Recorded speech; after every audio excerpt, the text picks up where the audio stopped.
মুমিনের জীবনে কোনো অলসতা নাই। অলস হয় মুনাফিকরা। অলস হয় কারা? চিল্লায় বলতে হবে। মুমিনরা অলস হয়? অলস হয় কারা?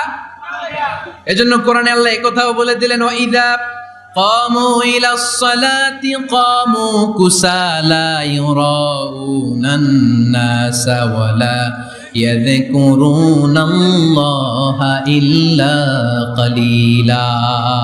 সুবহানাল্লাহ পড়েন। মুনাফিকরা যখন মানুষকে দেখানোর জন্য নামাজে যায়, ওই নামাজে তাদের ইখলাস নাই, ওই নামাজের ভেতরে তাদের কোনো খুশু খুদু নাই, ওই নামাজের ভেতরে আছে শুধু অলসতা। ওই নামাজে কি আছে? কিন্তু আমরা যখন নামাজে যাই আমাদের অলসতা আছে?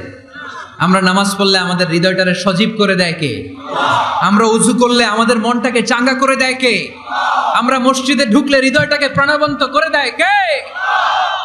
মুমিন তো নামাজে গেলে চাঙ্গা হয়।